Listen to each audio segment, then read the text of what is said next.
Halo teman-teman, kita berjumpa lagi di pembahasan latihan soal untuk sejarah minat di chapter ketiga. Nah, untuk materi dan untuk ujian kita, baik itu ujian sekolah maupun uji pemahaman, teman-teman bisa ambil patokan dari pembahasan latihan soal ini. Kenapa? Karena soalnya nanti akan identik, walaupun tidak 100% sama ya, tapi identik dengan tipe soal dan jawaban yang identik. Nah, di poin pertama kita akan membahas mengenai peristiwa penting di Eropa. Menurut teman-teman peristiwa penting apa aja sih yang pernah terjadi di Eropa? Nah, di soal kedua atau pembahasan kita yang pertama ini kita akan membahas mengenai abad kegelapan atau The Dark Age. Nah, serem ya kayaknya, tapi enggak. Jadi di The Dark Age itu sebenarnya masyarakat Eropa ini jauh dari ilmu pengetahuan dan iptek seperti itu teman-teman. Jadi mereka itu ibaratnya apa ya, mengalami kemunduran dalam hal penemuan, dalam hal keilmuan dan lain sebagainya seperti itu. Nah, dari sini sebenarnya kita udah bisa lihat ya. Kita mulai dari poin ke A dulu. Ada doktrin gereja? Enggak. Nanti akan ada masa pencerahan yang bersumber dari gereja. Berarti ini enggak. Karena ini masih masuk abad ke-8 ya. Atau era ke-8, the Dark Age. Kemudian ada pertentangan antara mandor dan buruh. So pasti enggak. Ini demo buruh apa gimana? Enggak. Nah, kemudian zaman itu orang-orang masih jauh dengan ilmu pengetahuan. Nah, tadi kita sempat bahas ya, kita titik dulu karena kita mau bahas yang bawah. Kemudian yang D, karena tidak ada kepintaran mengelola bahan baku yang disediakan oleh alam. Nah, ini apa? Nah, ini tidak berhubungan ya, makanya kita coret karena ini jauh sebelum era revolusi industri, teman-teman. Kemudian karena terdampak konflik antar daerah di Eropa. Nah, pada zaman itu belum mengenal yang namanya mesin perang, belum mengenal yang namanya peradaban untuk saling menguasai. Jadi belum. Nah, jawaban yang paling make sense di sini adalah C, yakni jauh atau meninggalkan ilmu pengetahuan. Oke, sembari itu teman-teman bisa endapkan dulu sembari melihat pembahasan soal kedua. Kita lanjut ke soal ke-6. Di sini disebutkan faktor revolusi industri. Nah, tadi kita sudah sempat sebutkan ya di slide sebelumnya di mana yang ini nih, nah, bahan baku. Nah, D ini berhubungan. Nah, faktor pendukung revolusi industri kecuali, ingat ya, di sini ada kata-kata kecuali, that's mean yang bukan. Oke, kolonialisme dan imperialisme dia sangat mendukung teman-teman. Oke, berarti ini kalau kecuali nanti yang silang ya. Berkembangnya ilmu pengetahuan, iya. Revolusi, pabrik-pabrik, mesin produksi, ya kan? Kemudian munculnya kaum kaya baru. Ya, mereka menjadi pemodal utama. Nah, lahirnya perubahan-perubahan radikal. Ingat di sini ada kata radikal. Radikal itu artinya menentang, tidak sejalan. Berarti ini kontra ya, ini negatif. Kemudian munculnya sistem ekonomi liberal. Ingat liberal artinya apa? Segala sesuatunya digantungkan pada yang namanya pasar, teman-teman. Oke, dari situ sesuai lagi. Berarti yang tidak sesuai hanya D, jadi jawabannya adalah D. Gitu teman-teman. Baik, sembari itu teman-teman bisa melihat pembahasan dan silahkan untuk diendapkan dulu. Kita lanjut ke soal nomor 19. Nah, ada data. Kalau ada kayak gini teman-teman lihat bawahnya dulu. Berdasarkan data tersebut yang merupakan dampak revolusi industri. Ingat ya teman-teman, dampak. Nah, dampaknya macam-macam. Nah, ada pabrik nggak? Ada. Ini dampak revolusi industri teman-teman. Kemudian ada nggak perdagangan dunia yang maju? Ada.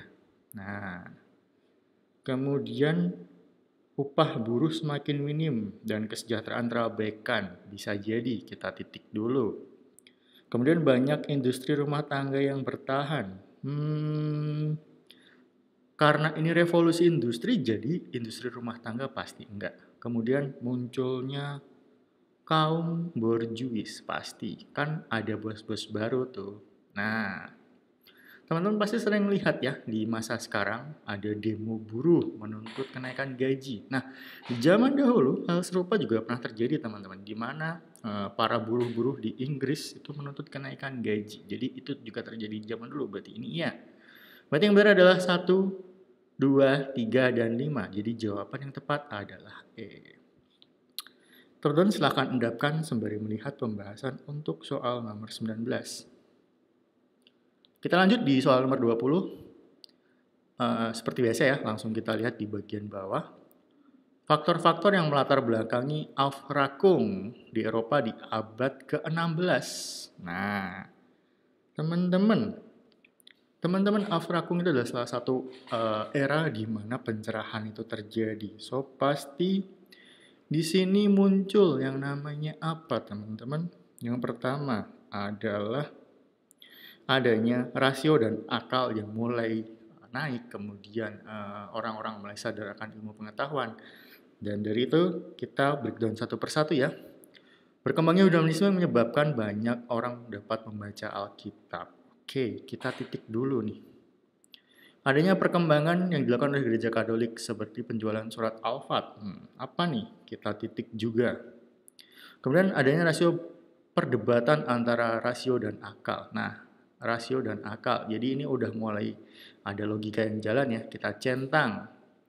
Rakyat dipaksa mengikuti dogma gereja. Oke, mereka dipaksa ya.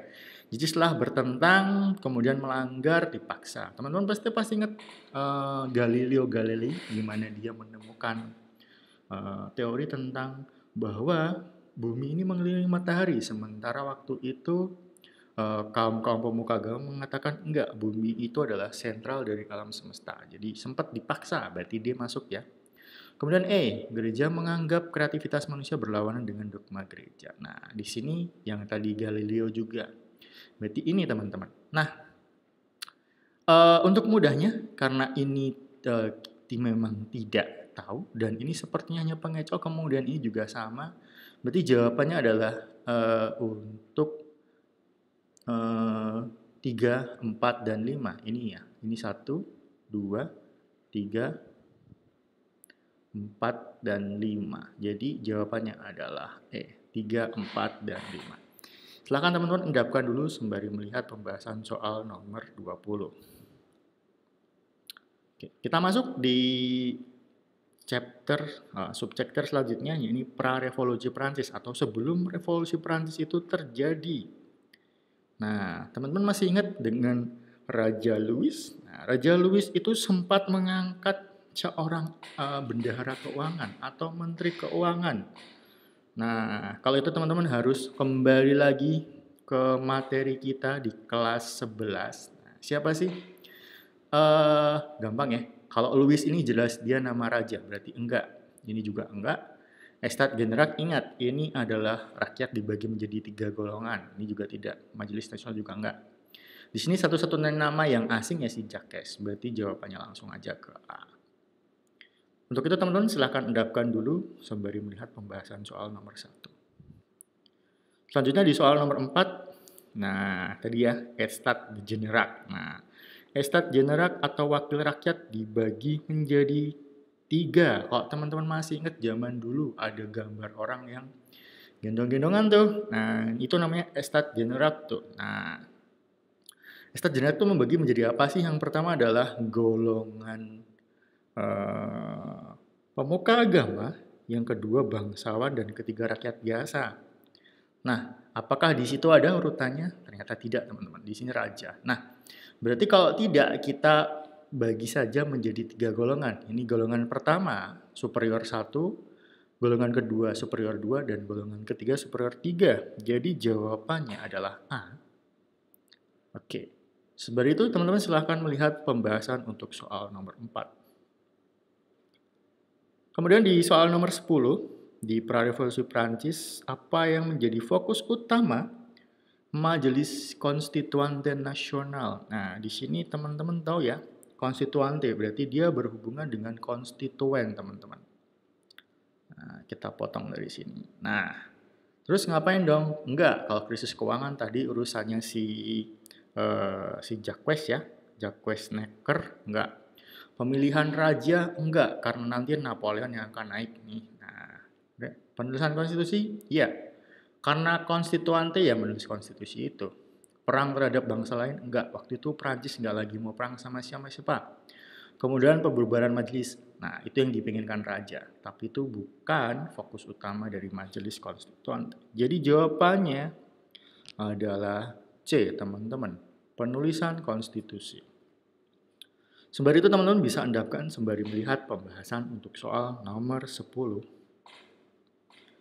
Nah, kita masuk di era revolusi Prancisnya teman-teman. Nah, apa sih yang menyebabkan revolusi Prancis itu pecah? Nah, teman-teman pasti tahu ya, hal yang menjadi fokus rakyat saat itu adalah ketidakadilan. Ada Estat General kayak gitu. Yang kaya, dia tidak bayar pajak. Jadi pajak, dia no. Pajak, dia enggak. Nah, kaum apa tadi? Tiga kaum tadi ya, Estat. Etats. Nah, dia tidak teman-teman. Jadi etats enggak. Berarti intinya apa sih? Adanya kesenjangan ekonomi teman-teman. Dari apa? Dari rakyat yang kaya dan yang miskin kayak gitu. Berarti pertumbuhan republik enggak. Krisis ekonomi yes. Sentimen radikal. Yang seperti apa ya? Karena ragu-ragu kita coret aja. Kembalinya raja enggak. Rajanya pengen diturunin paham nasionalisme. Nah, nasionalisme itu adalah buah, tapi bukan penyebabnya. Ingat ya, ini adalah hasil, bukan penyebab. Jadi penyebabnya adalah krisis, teman-teman. Kemiskinan semakin merajalela di Prancis saat itu. Silahkan teman-teman endapkan sembari melihat pembahasan soal pertama. Kemudian di soal ketiga, teman-teman, apa dampak dari revolusi Prancis terhadap perkembangan sejarah modern? Nah, tadi di sini disebutkan ya bahwa nasionalisme itu adalah hasil. Nah, dari sini kita langsung aja teman-teman bahwa buahnya itu pasti langsung nasionalisme. Dan itu berhubungan juga dengan negara-negara lain di seluruh dunia. Berhubungan dengan HAM seperti itu. Dan nasionalisme. Silahkan teman-teman endapkan sembari melihat pembahasan soal nomor 3. Nah di soal terakhir, soal 10 dari masa revolusi Prancis, apa yang menjadi inspirasi bagi Indonesia dalam menumbuhkan sikap persatuan untuk kemerdekaan setelah revolusi Prancis? Nah, sebenarnya ini masih sama dengan yang tadi ya teman-teman. Cuma pemahamannya yang diubah. Jadi Indonesia itu muncul juga paham nasionalisme. Nah, dari nasionalisme nanti jadi demokrasi. Tapi poin utamanya adalah nasionalisme dulu. Kalau radikal enggak. Ingat ya, demokrasi itu hasilnya dari nasionalisme ini, jadi ini enggak. Konservatif, nah konservatif itu artinya berhati-hati ya, atau mungkin lebih menjunjung tinggi kenormaan, jadi berhati-hati banget, enggak. Pertumbuhan republik itu hasil dari nasionalisme termasuk demokrasi dan pertumbuhan republik tadi. Jadi enggak. Jawabannya adalah C untuk nomor 10 ini. Silahkan teman-teman endapkan sembari melihat pembahasan soal nomor 10. Oke, kita sudah sampai di penghujung dan saya harap pembahasan latihan soal untuk sejarah minat chapter 3 ini berguna. Terima kasih teman-teman.